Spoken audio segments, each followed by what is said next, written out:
go. All right. So we left off last time. We were talking about the Pythagoreans.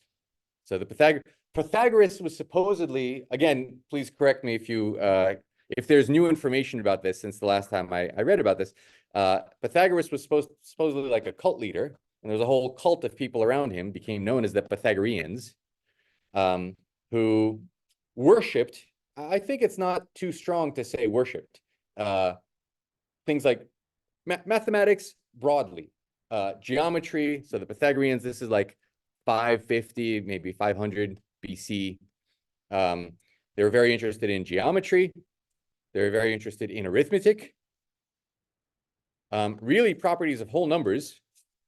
And they became really obsessed with this when they realized the importance of whole numbers to music, to harmony.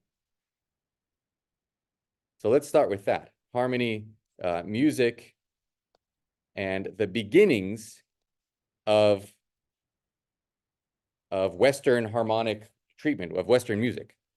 So everything that you hear today on the radio can in some small way be traced back to the experiments that the Pythagoreans were doing. So let's talk about what they were doing, because it's kind of important. It gets to my claim that they worship whole numbers and whole number ratios. Ratios are really the name of the game. So first of all, what is sound? So who is my not Amelia? Amelia, do you mind being our expert bower? So plucking strings to make music is apparently something that has been around for 5,000-ish years, like the Mesopotamians. I don't know how you want to hold it. Do you want to just set it on its side, or yeah, you can pull out the end pin if you like. So let's talk about music. Let's talk about sound before we get much farther. What is happening right now? How come you're hearing my voice? What is it? Sound waves. What are sound waves, Jemima? Every certain frequency when the air goes through them. Yes.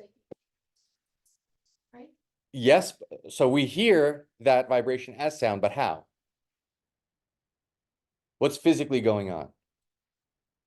Lori. Vibration produces there's like a sort of force on air particles that they sort of move, and it's like a knock-on effect where the air particles near you are also moving. That causes the sound you hear. Exactly right. So it's all about air particles. Sound does not exist in a vacuum.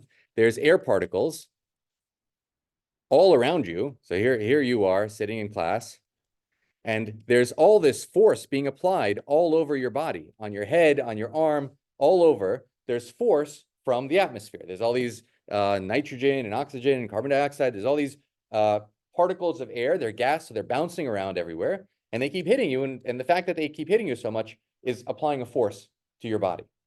Okay, you don't notice it because it's always been there. The amount of force is. Anybody know how much force it is? Somebody? No, it's 1 atmosphere. That's the definition of 1 atmosphere, is the amount of force being applied on you right now. I forget what an atmosphere is. Is it 20 pounds per square inch? 1 atmosphere is 2 psi. I find, yeah, okay, 15-ish. So this is very roughly 15 psi. Psi is pounds per square inch. So look at a square inch, and how many pounds would I need to push on that square inch with? And the answer is 15.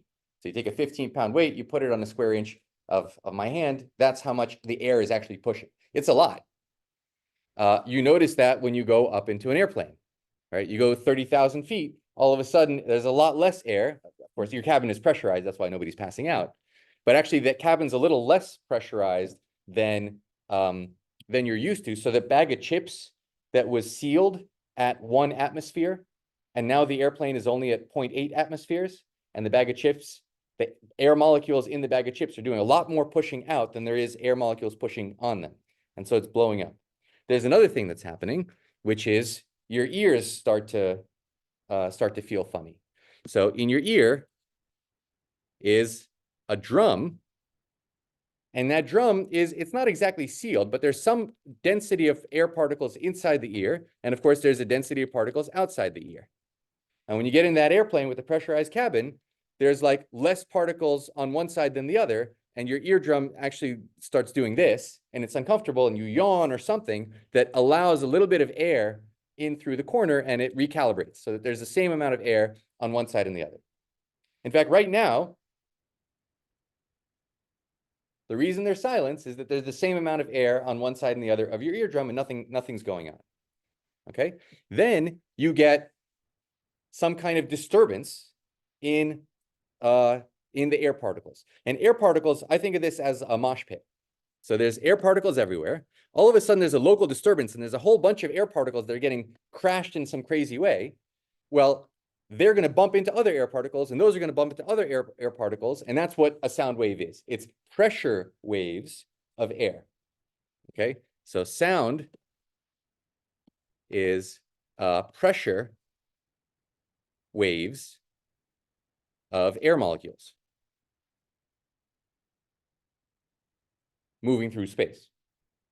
Okay, so so that pressure hits. It's just like a wave in a stadium. It's not that there's one person running all around. It's that you see the person next to you stand up, and so you're a good Samaritan. You stand up and do the wave, and the next person after you stands up, right? It's in the same way. One particle has a little bit more excitement locally and bumps into other particles locally, and that just continues bumping until it hits your ear. So hitting your ear alone is not enough to cause you, like, that was also a disturbance, maybe not quite a severe one. It created a sound wave. That sound wave made its way to your ear. Your brain did not process that as sound. Okay, so it's only so what we hear as like a consonant sound. So audible, yeah, the audible range of frequency is. Does anybody know? Yeah, Lori. Beautiful. 20 to 20,000 hertz. So 20 hertz is the lowest frequency that our brains allow us to hear, and 20,000 hertz is the highest frequency that our brains allow us to hear. What's a hertz? 1 Heinrich hertz is, anybody know? It's not enough to have the pressure happen once. You need that pressure to happen again and again. And if that pressure wave hits your ear once a second, that's 1 hertz. So 1 hertz, 1 4 Heinrich hertz, is 1 beat per second. So if my arm could do 20 beats a second, you would begin to hear that as sound. I can't go that fast. Can you play an A440? You know which one's the A, yeah. Okay, so that is actually beating 440 times every second. It's creating a disturbance in the sound right next to that string that's 440 times a second, beating, making its way through the mosh pit of air molecules to your eardrum. It's making your eardrum push in and out. So there, as the pressure wave reaches there's denser parts and less dense parts. So it's not just the eardrums getting pushed in, it's getting pushed and pulled back and forth at a speed of 440 beats a second, and that's 440 hertz. Nargis.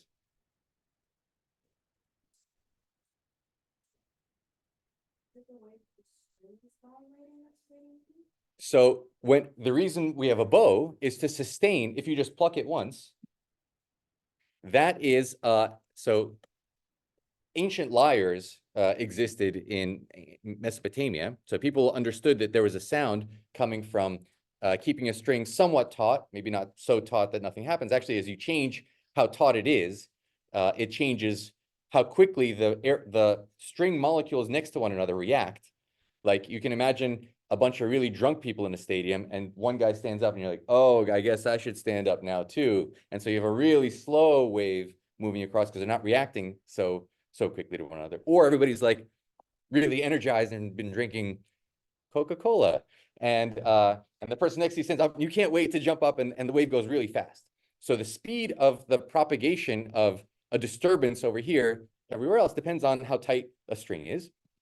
And what happens when you pluck it, when you disturb it, is it starts to bounce. And the physics, and we're not going to talk about Fourier analysis, but the physics is such that there's a standing wave.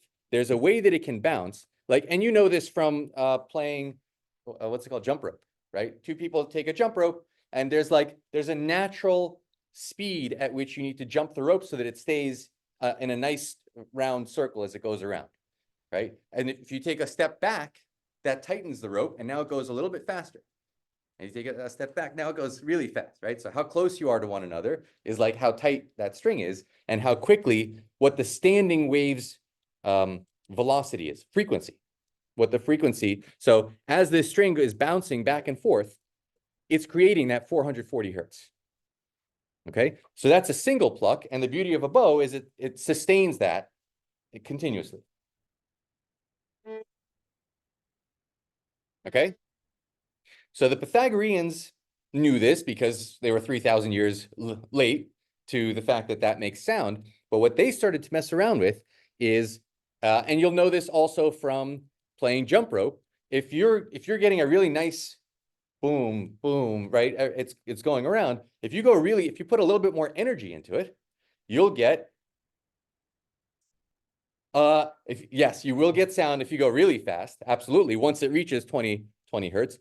20,000 hertz is the upper limit of what we hear as pitch. Higher than that, we just, our eardrums just not, it's still being moved. It's just the neuron, there's a whole complicated way how the beating of the eardrum turns into sound, what we interpret as sound. And that's what's different. Elitsa. I've heard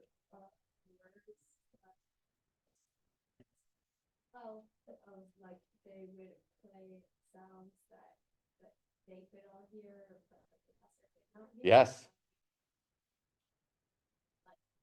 The same teacher who taught my dad was also teaching them, so he's older, and that like after a certain time can't hear it.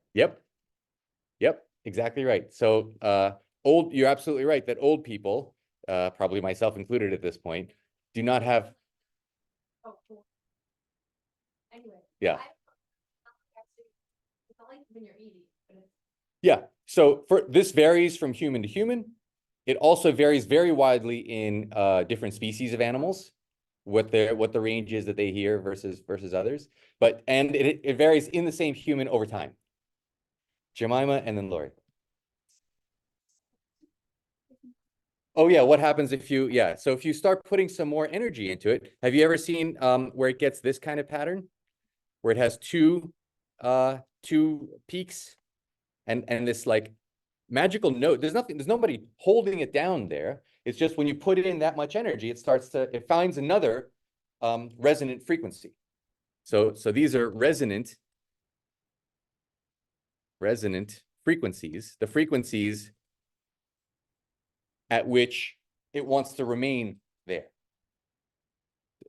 Jemima, did I answer your question, Lori? Oh yeah, I didn't hear this in a very like from a very scientific source, but I've heard that you can quite accurately tell like an ascending age order of people, like how old or young that they are by how high a frequency they're able to tell. That there can be some variances with like if your ears get damaged from hearing really loud sounds, but in general, your hearing varies and becomes less strong and being able to hear high sounds pretty distantly as you age. Yeah, I believe that. I definitely believe that. So yeah, I could definitely see. I think I don't know that the research on that, but I could definitely see that you could tell something about someone's age based on the frequency. And this is why a lot of old people have hearing aids, right? This is it's just a natural. Well, hearing aids is different from how high a frequency you can hear. Okay, anyway, so this was the point I was trying to make, is that when you put more energy into a string, you can get it to, you can force it into a higher energy state. And this, by the way, is similar to what's happening when, you excite an electron and it goes from S valence to P valence when it's moving around to higher energy states. So what's interesting is that this string has a frequency. What's the relationship between the frequency of this string and the frequency of this string? How quickly it beats, as opposed to if this is 100 hertz, what's this one? 200 hertz. This is beating at 200 hertz. The same amount of time, in that 1 second, this one will go 100 times back and forth. This one will go 200 times back and forth. But the Pythagoreans realized that's the same thing as just taking the string and cutting its length in half, keeping the same amount of tension. If you cut the string in half and keep the same amount of tension, that will also produce the same frequency. And there's a variety of ways of doing that. So if you play that A440 and give me the harmonic in the middle. Yeah, can you play the A first? So that's this big string. And then we're going to hear the harmonic. So what Amalia is doing is she's just gently putting her pinky right about here in the halfway point. And without pressing it down, if she presses it down, can you press it down there? So pressing it down is the same thing as just shortening how much of the string is allowed to vibrate. But also you can put a pinky there, which forces a node in the standing wave and gets you that same twice the harmony. Now, they don't sound exactly the same because there's all the overtones. We're going to get to overtones in a second. But that's the difference between these two sounds. But they both are playing a frequency that's twice as much as the previous frequency. Can you guys all sing this note?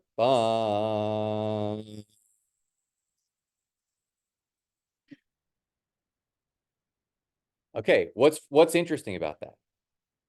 Some of you, yeah,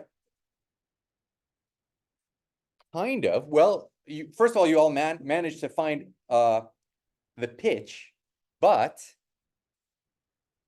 you sang at different octaves. Some of you were ba and some of you were ba, but you all recognize that as the same pitch. I'm told that that's because you grew up in Western culture, and actually there are cultures that have not been exposed to Western music for whom that would be a completely different note. So I can't say. To the Pythagoreans, they realized that this note that has twice the frequency sounds to us the same. It's different. It has a different quality to it. It's a different octave, but it sounds to us the same.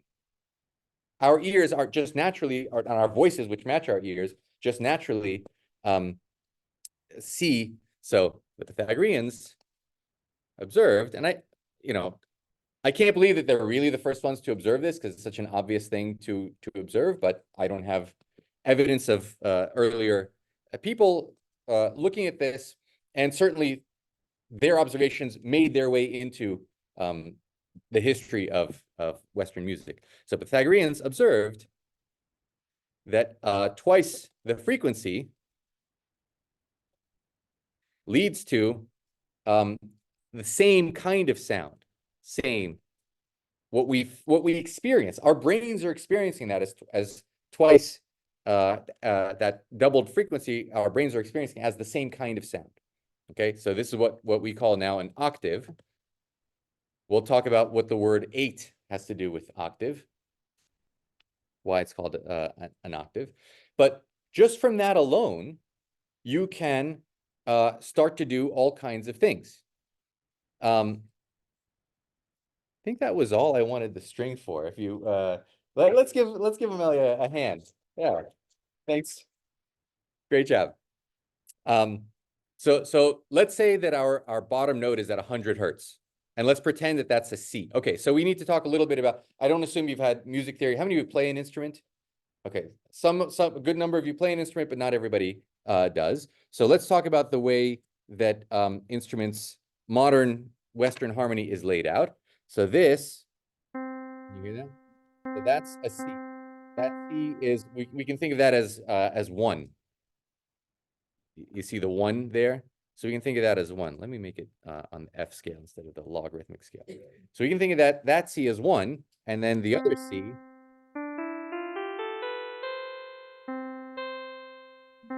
These are 2 notes.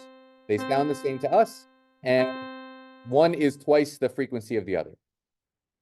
Okay, So there's a C, which we'll say is at 100 hertz. There's another C, so I'll call this, let's call this 1. Let's call it 1 hertz. Forget that we can't hear 1 hertz. Let's just call this 1. Let me give myself a little room. This is 1, this is a C. If I double the frequency, so this is now on my frequency, hertz. If I double the frequency, I again get a C. If I double that double, what will I get? What note will it be? A C. Doubling a C, bless you, doubling a C has no other choice but to give you a C. The question is, what if I triple the frequency? What will I get? Actually, Amalia, I lied a little bit. Could you demonstrate just a little bit more, please? I'm sorry, you're not getting a chance to take notes, but this is almost the last one. I'm going to write some numbers here. How about 8 times the frequency? It's got to be a C. Okay, so the question is, what happens here at 3 times the frequency? So can we just hear, like on the, actually, let's do a C. So yep, beautiful. So that's the C. And if you put a harmonic halfway up, so can you guys see that this distance is the same, pardon my reach, as that distance? That's the halfway point. The 1/3 point is about there-ish. And let's find out what we'll hear. Third. Yeah. That's, keep going down. I mean, up. No, too far. A little back. Okay, so that's the, let's hear the harmonic again. Sorry, that's the C. That's the octave. Go a little higher. That is, okay. It's too hard to do this in real time. I'll just tell you what happens. So if I were a real cello player or something, I'd be able to do this for you. What happens, you did hear a note, and the note that you heard, so the first note was a C. The octave was again a C. 4 times the frequency is this C. And the note that you get in between, it turns out, is that G. So that G, the reason it's called an octave is because in the major scale, C, D, E, F, G, A, B, C, there are 8 notes. 1, 2, 3, 4, 5, 6, 7, 8. So that's why it's called an octave. And that G is called a fifth because it's 1, 2, 3, 4, 5. You go 5 notes up the major scale. Okay, so this is a G. That G is called a fifth, as opposed to an octave. Octave is 8 notes, including the fundamental, including the bottom note, up the major scale. Okay, so if 3 times the frequency sounds a G, what does 6 times the frequency sound? It's got to be a G again, because 6 is double 3, and we know that double just takes you up the octave. So this must also be a G. That leaves a question of what is 5 times the frequency? It's a third. It's an E, exactly right. This is a third. This is a third, major third, because CDE, so CDE, that E is called a third. And this is what it sounds like when you hear the tonic and the third together, a C and an E together.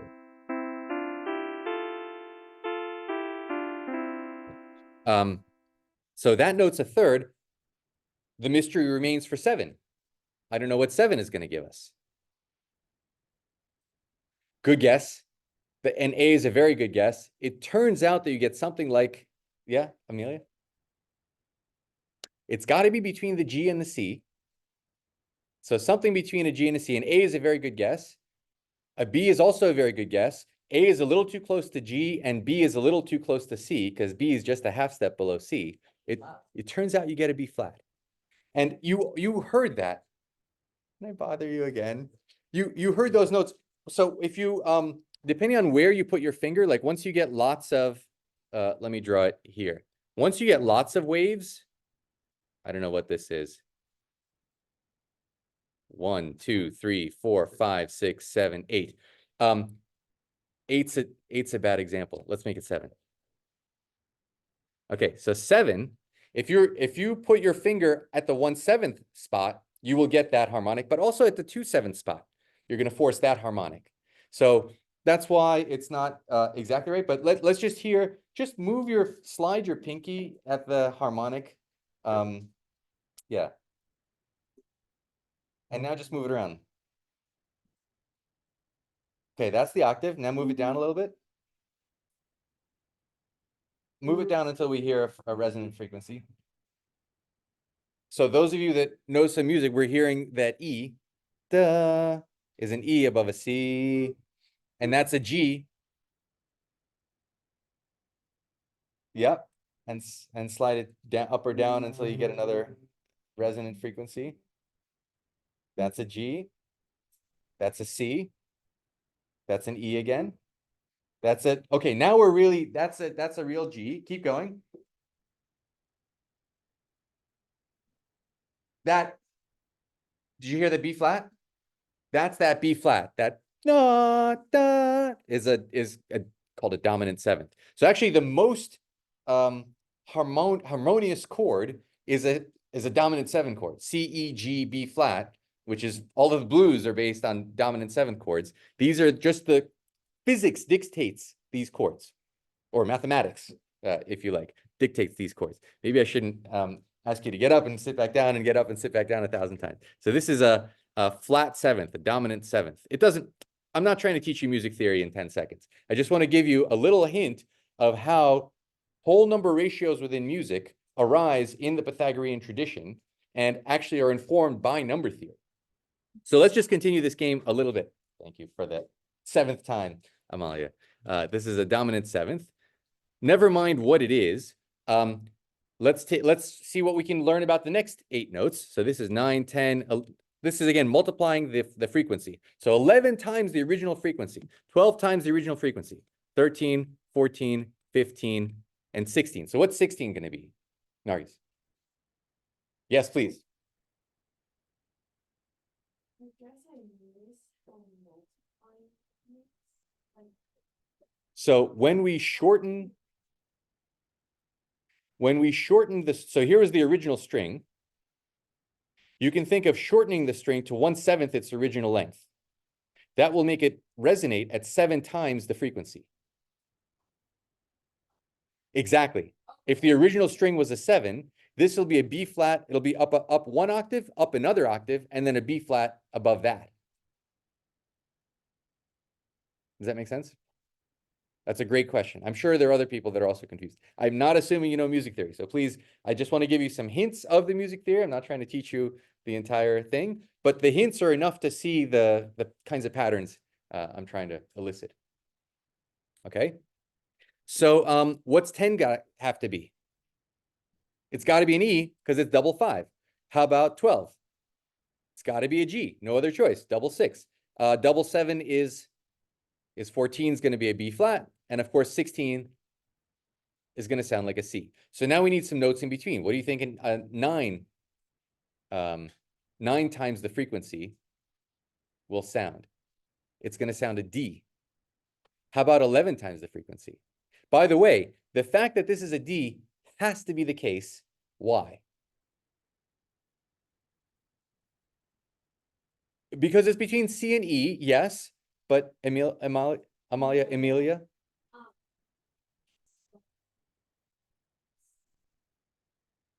Yeah, but yes. No, it's you're doing great. We don't know what 4.5 is, so it's hard to double it. Yes, but what note is? So that's a good guess. There's another reason why what happens at 9 has to happen. Theory? Yes. What happened when we went? Exactly right. Yuri's exactly right. When we went from 1 to 3, we tripled the frequency. When we go from 3 to 9, we're again tripling the frequency. Whatever happened from 1 to 3 has to be exactly the same thing as what happens from 3 to 9. Does that make sense? Because we went from 1 to 3, we went up a fifth. Remember, we went C, E, F, G. That ratio is a fifth. Well, now we need to go from the sound of the G up a fifth. And what is up a fifth from a G? It's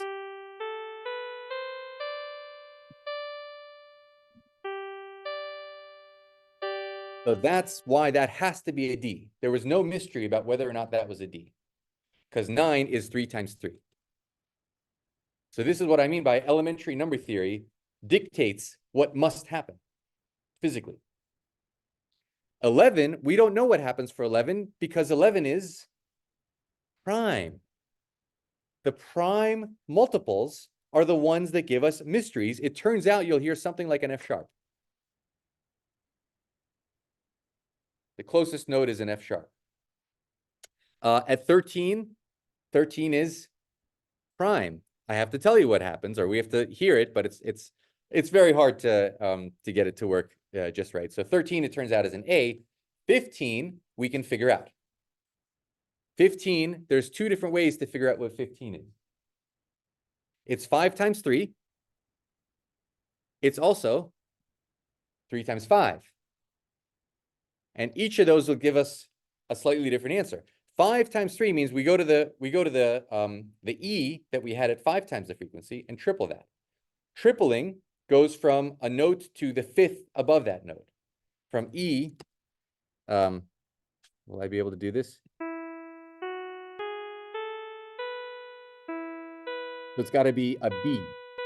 That's a fifth up the E major scale, starting from an E up to a B. That has to be a B. Or if you go from multiplying by 5, takes you up a few octaves and a major third. So if we start at the G, what's a major third up above a G? I realize that I'm really taking those of you who don't play an instrument, I'm really taking it very far. But a major third up a G is also a B. Okay, so for two completely different reasons, this has to be a B natural. And you can continue. Let's just very quickly, because it's kind of fun. 17, 18, 19, 20, 21, 22, 23, 24, 25, 26, 27, 28, 29, 30, 31, and we made it to 32. 32 has got to be a C. Now, these notes are just going to repeat at the evens, because I'm going to double 9 and get 18. So 18 has to be a D. Then I have to skip 1 and get an E. I have to skip 1 and get an F sharp. I have to skip 1 and get 24 is double 12. 12 was a G, so 24 has to be a G. 26 has to be an A. 28 has to be double 14 is a B flat. 30 has to be double 15, so that's a B. And then the notes in between are the mystery ones.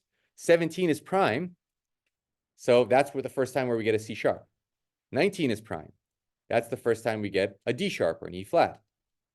21 is 3 times 7 and 7 times 3. We have to go either up a dominant seventh from G to F, or we go up a major third from it's 7 times 3.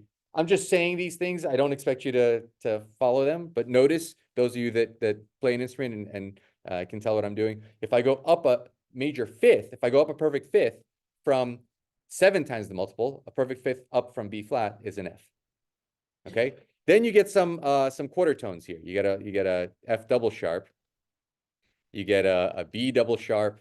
So 31 is a prime, 29 is a prime. We get new sonorities. All of these other numbers, we can figure out what they are based on what happened, how to jump intervals from previous intervals. No?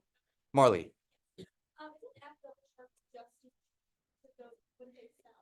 It's a quarter, it's F 3/4 sharp.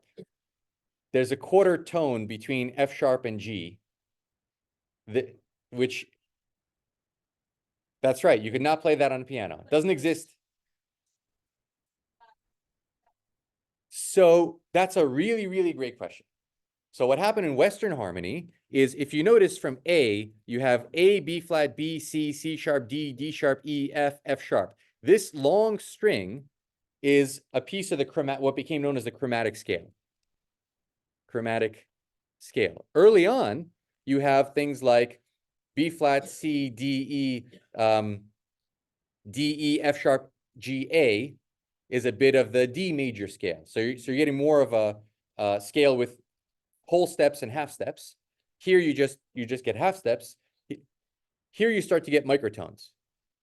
So here you start to get microtones, meaning things that are less than a semitone in intervals.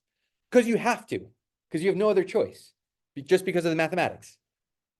So there are, like in Indian music, there's microtones. There are lots of musics around the world that use that, like it's hard for us to hear them. For us, for Western ears, they just sound out of tune, but like really out of tune, like 50 cents sharp. If 0 is the note you want and 100 cents is a semitone above, there's 50 cents. Things can be 50 cents sharp.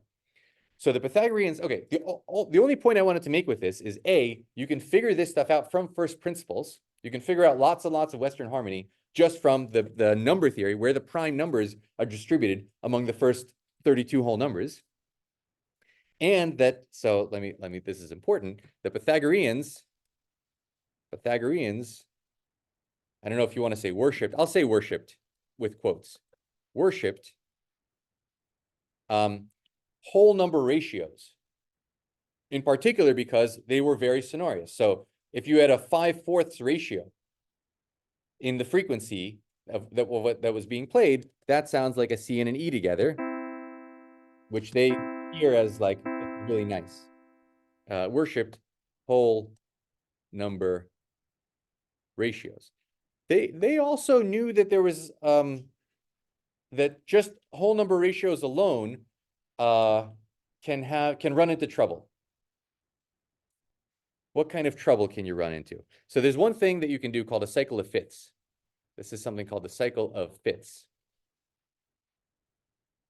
A fifth, again, a fifth is, well, if you actually triple the frequency, you'll jump an octave and a fifth.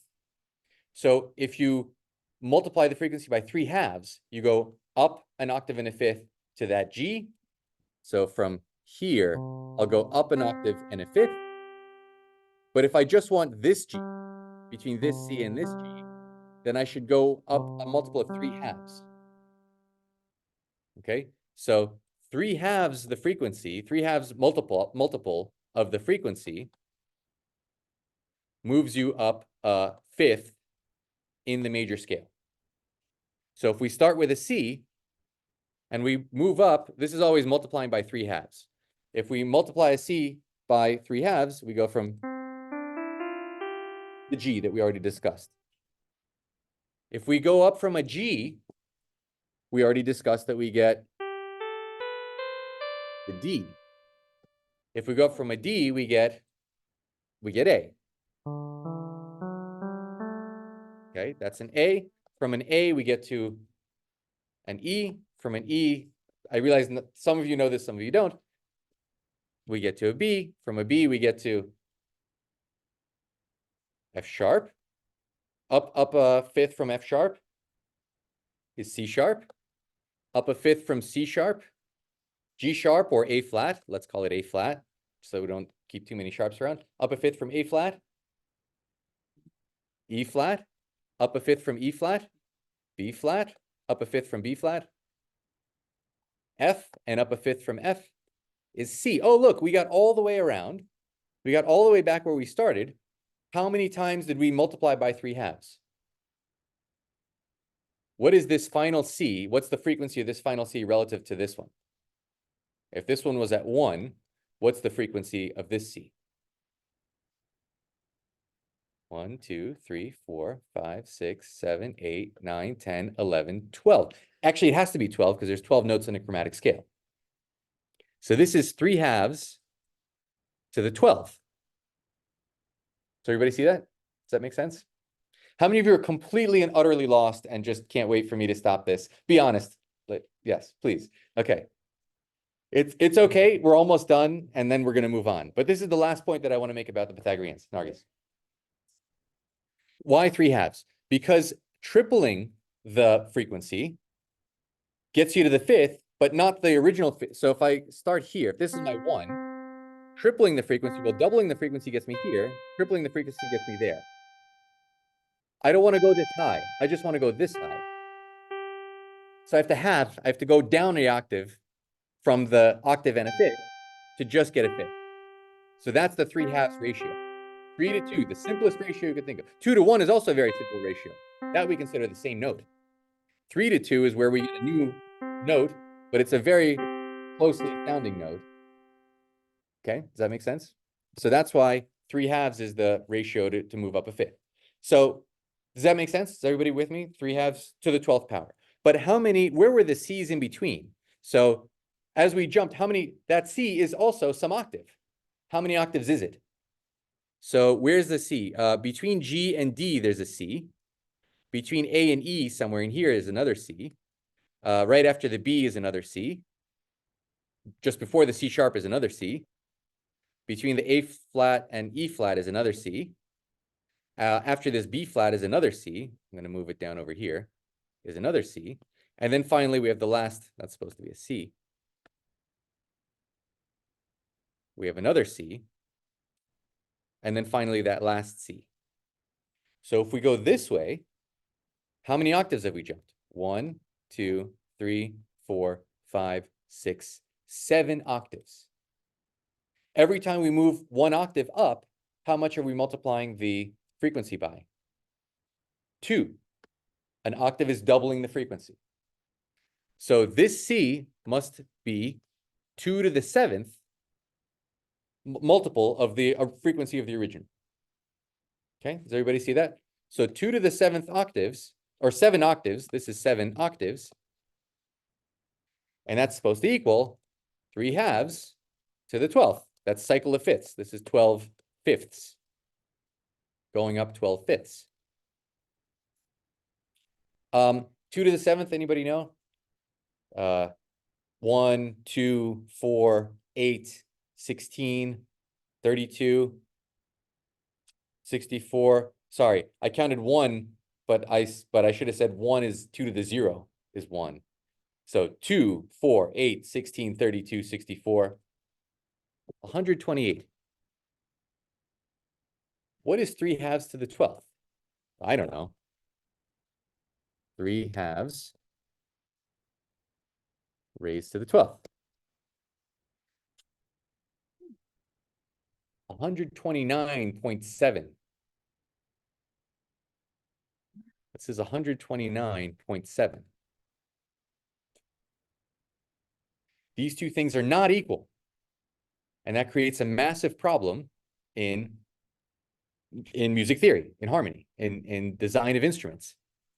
They already knew this fact. The Pythagoreans observed this, and this ratio, the amount by which you're off, has a name. This discrepancy is called the Pythagorean comma. If you've heard of the Pythagorean comma,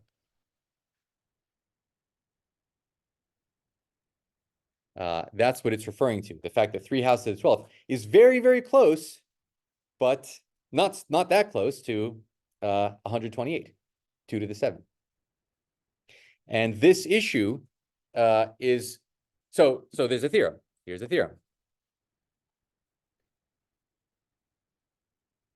A piano does not exist. There's no such thing as a piano.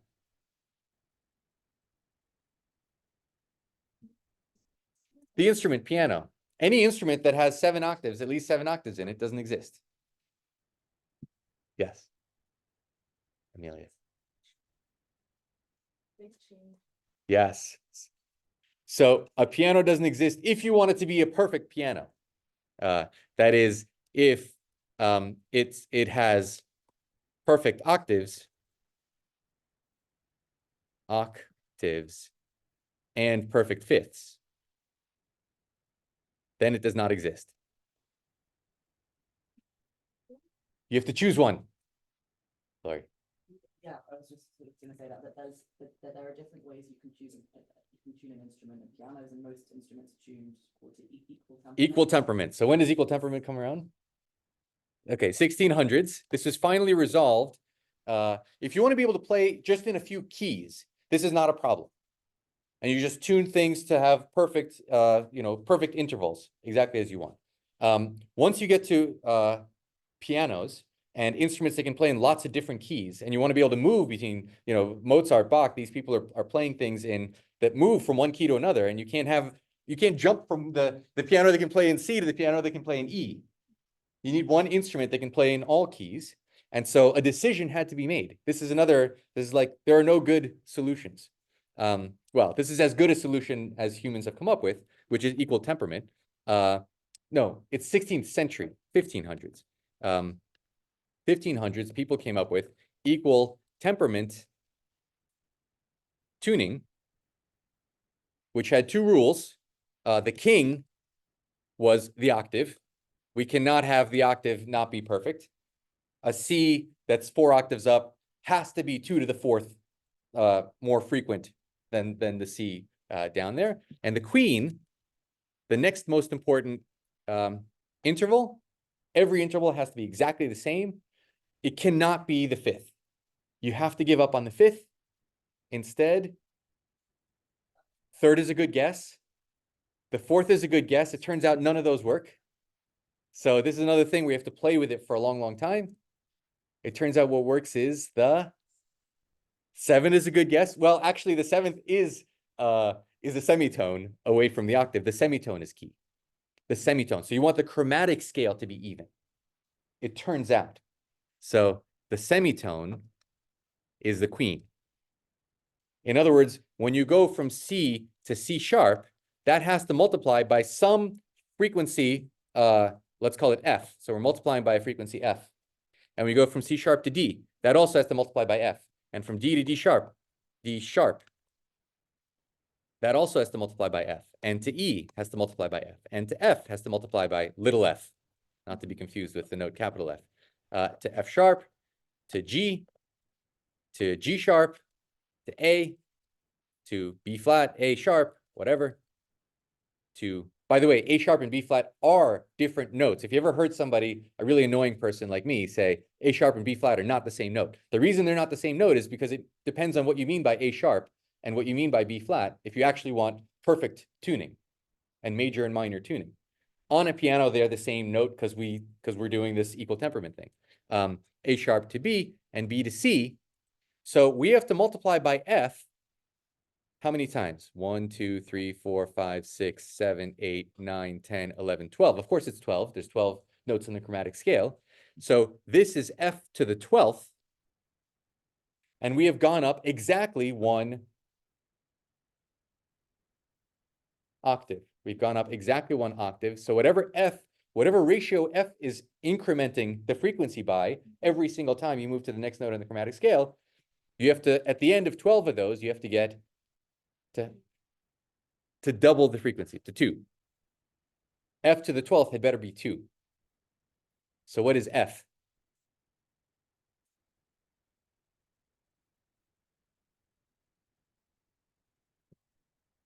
What is it? The 12th root of 2. The 12th root of 2. This extremely bizarre number is the number that governs every piano that has been built since 1600. And that's how everything is being tuned. Okay, it's being tuned to exactly this square root of 12, 12th root of 2 frequency. Now, here's a curious thing. G is how many semitones above C? Yep.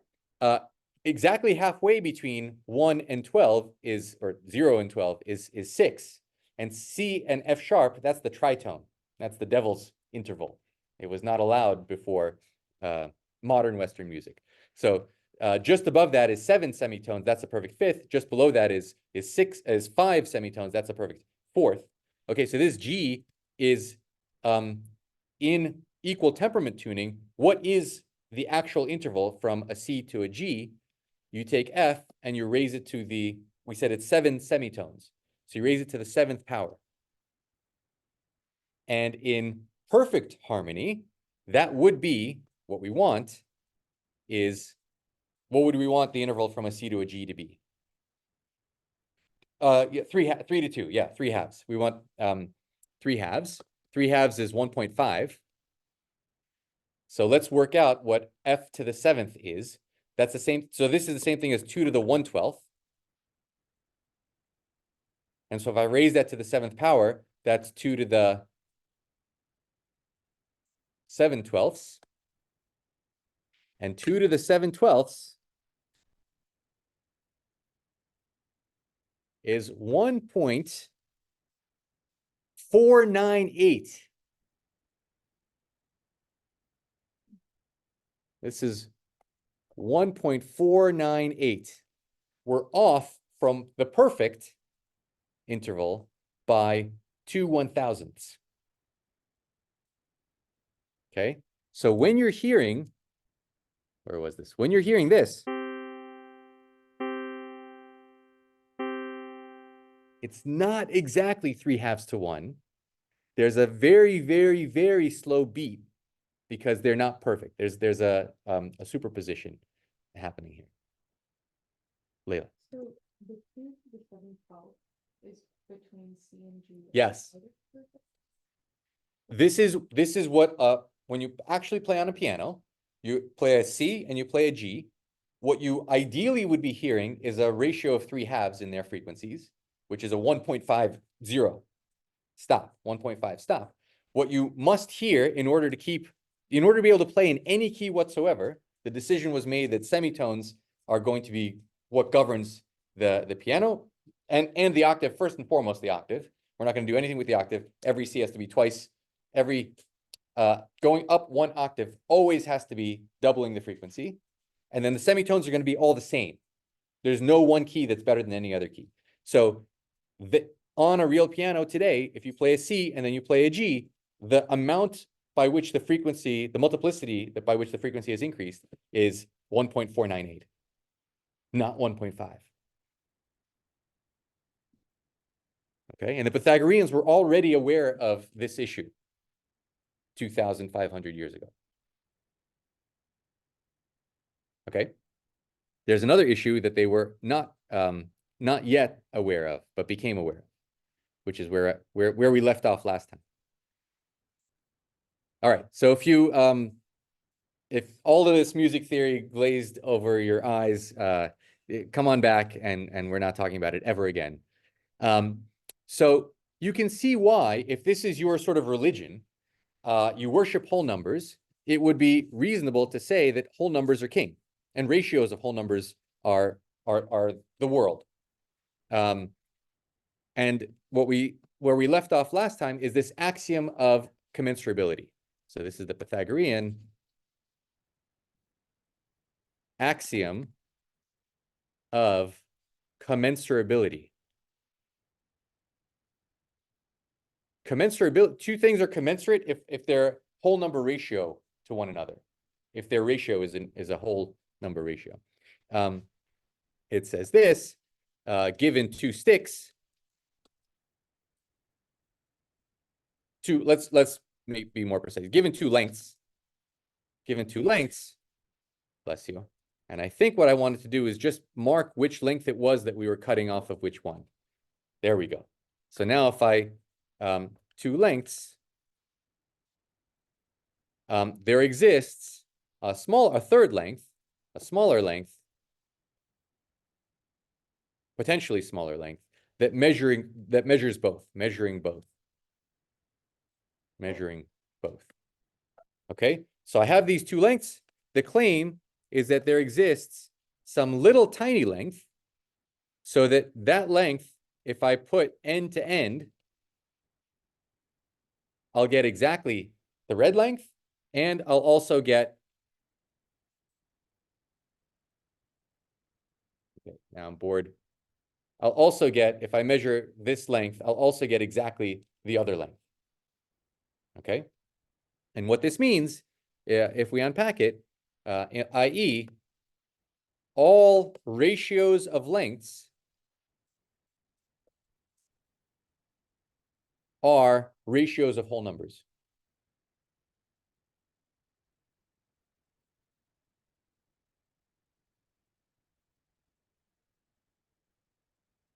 This seems like a very reasonable thing to have in your axiomatic system. And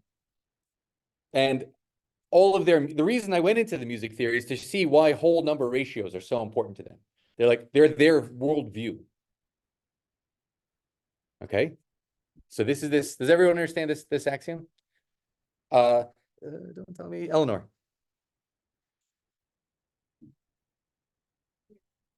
Please.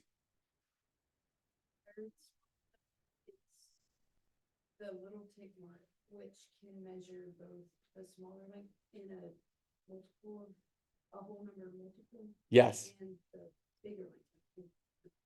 Yes. So like, given the blue length and the red length, no matter what blue and red are, there's always some green length, so that the green length is exactly, I don't know, 7 reds, and is also exactly 23 blues. But there's always a whole number which means if I take the ratio of blue to red, it's 23:7. So all lengths are whole number ratios of one another. What do you think? It's good. Good axiom. There's a lot you can do with this axiom.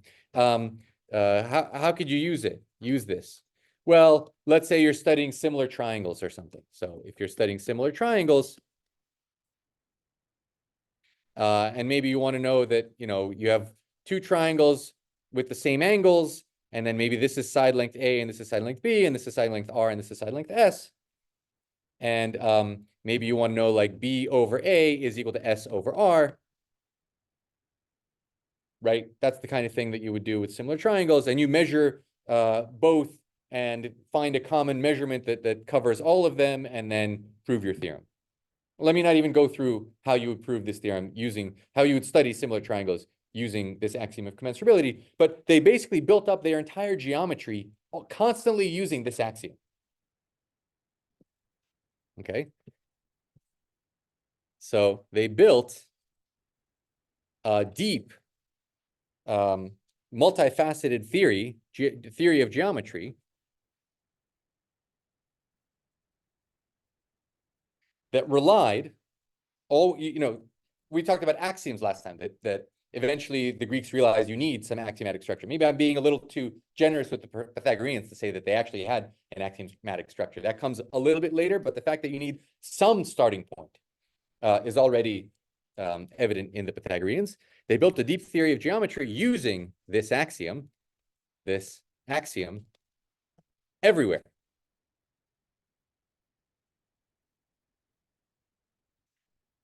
And then a guy named Hippasus comes along. Supposedly this is his name. I don't know. Hippasus. One of the Pythagoreans. He's in the club. He's like one of the, elders. He's highly respected. And he says, let's look at the simplest object you would think to look at, which is also the object that was in YBC 70 something. Look at the isosceles right triangle. Isosceles right triangle. So here it is. These 2 lengths are meant to be the same. That's the hypotenuse. So this is 45, 45, 90. That's 45 degrees. That's also 45 degrees. Okay, so I have the side length. I have the same side length here, and then I have the hypotenuse. So our axiom implies that there exists a unit. There's a way to measure both the side length and the hypotenuse simultaneously to whole number ratios. There is some unit, whether it's inches or millimeters or centimeters, whatever it is, there is a length, a third length, which we can call our unit. So just to keep the same color scheme as above, this is the red length. This is the blue length. And then there exists some other length, I don't know what it is, that we're going to use that measures both. That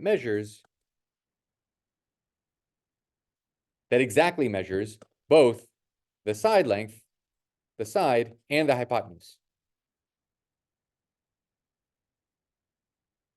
Okay, so maybe 7 of the greens measure the blue length, and maybe 23 of the greens measure the red length. I don't know what it is. Let's say P units is the side, and Q units is the hypotenuse. And P and Q are whole numbers. So this has a length of P in these units, in the green unit, and this has a length of Q in this unit. So he's like, these are whole numbers. Shouldn't we work out what this ratio is? Wouldn't that be an amazing contribution to Pythagorean geometry if I told you that an isosceles right triangle has a ratio of 23:7 or whatever it is from the hypotenuse to the side? That would be a great contribution to our geometry. So let's do it. So idea is let's try to figure out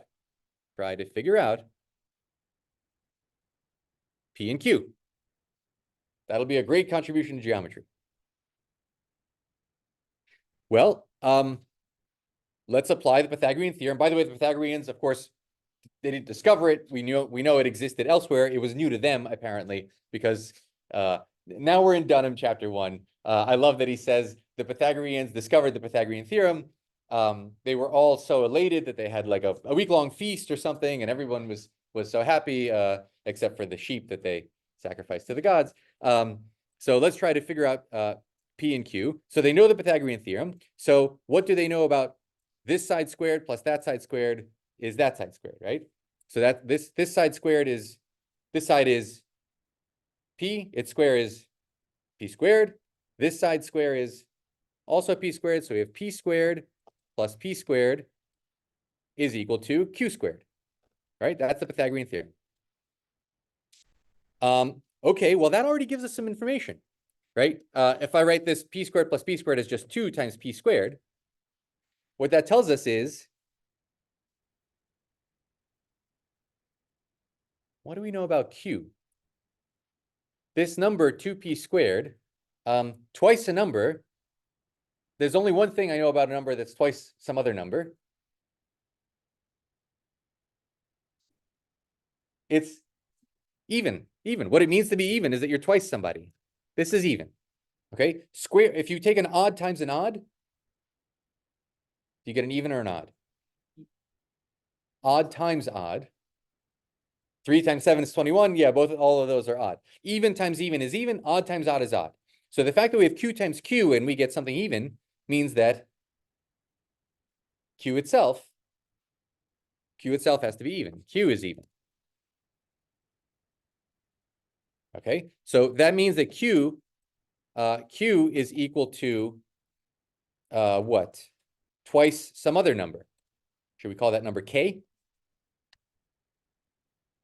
Oh, that's really cool. That means that if I cut Q in half, this is also a whole number length. And by the way, if I cut Q in half, I get another right triangle here. We switch between K being the length, the side, and P being the hypotenuse. You see that? So there's actually a smaller right triangle with all whole number ratio of side lengths, all being measured by this same unit. You see that? Okay. So there exists an even smaller right triangle with sides and hypotenuse measured by the green length, our unit, whatever that unit was. Right? We got a unit to begin with, measured by our unit.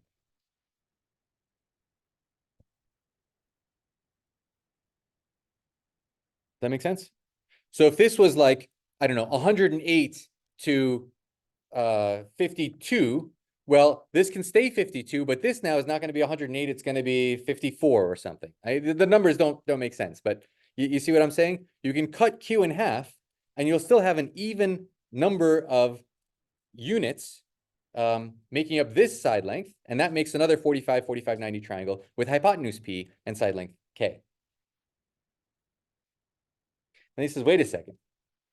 What I just realized is that I can take this right triangle and cut it in half, and I'll have another right triangle with even side lengths, P and Q. And I'll know that K squared plus another K squared is equal to P squared. And I'll know that P is even. But just run the same argument. That means I can cut P in half and make an even smaller right triangle with all integer multiples. And I can cut that one in half. And I can cut that one in half. And I can cut that one in half. And I can continue this process forever. Bless you. Sneeze on the truth or the falsity. What's wrong with this argument?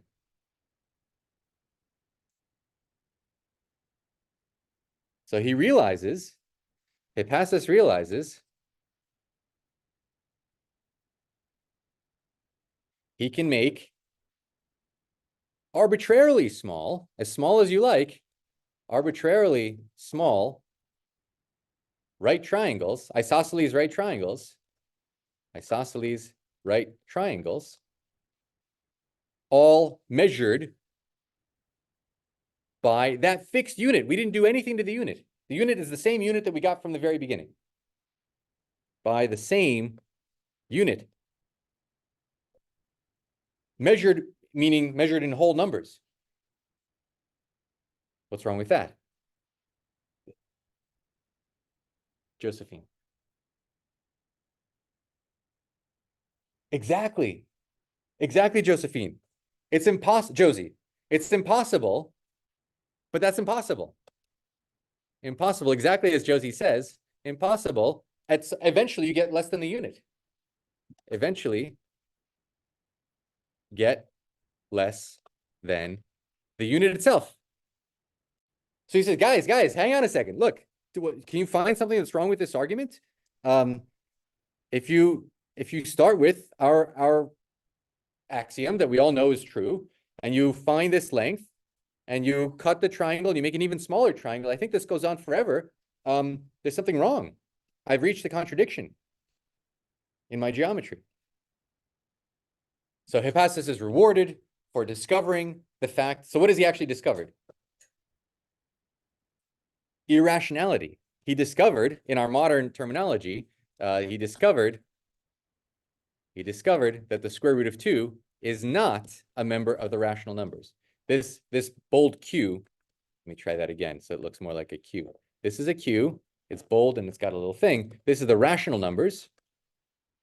Rational numbers, the things that the Pythagoreans worshipped, ratios of whole numbers. Square root of 2 is not an element of the rational numbers. There's not a way to write square root of 2 as a ratio of two whole numbers. If there were, you would find this infinite recursion. So everyone celebrated him. They put him on a pedestal. They made him the new king. What do you think? Is that what they did? They killed him. They threw him in the river. He destroyed their geometry. We'll talk about that next time.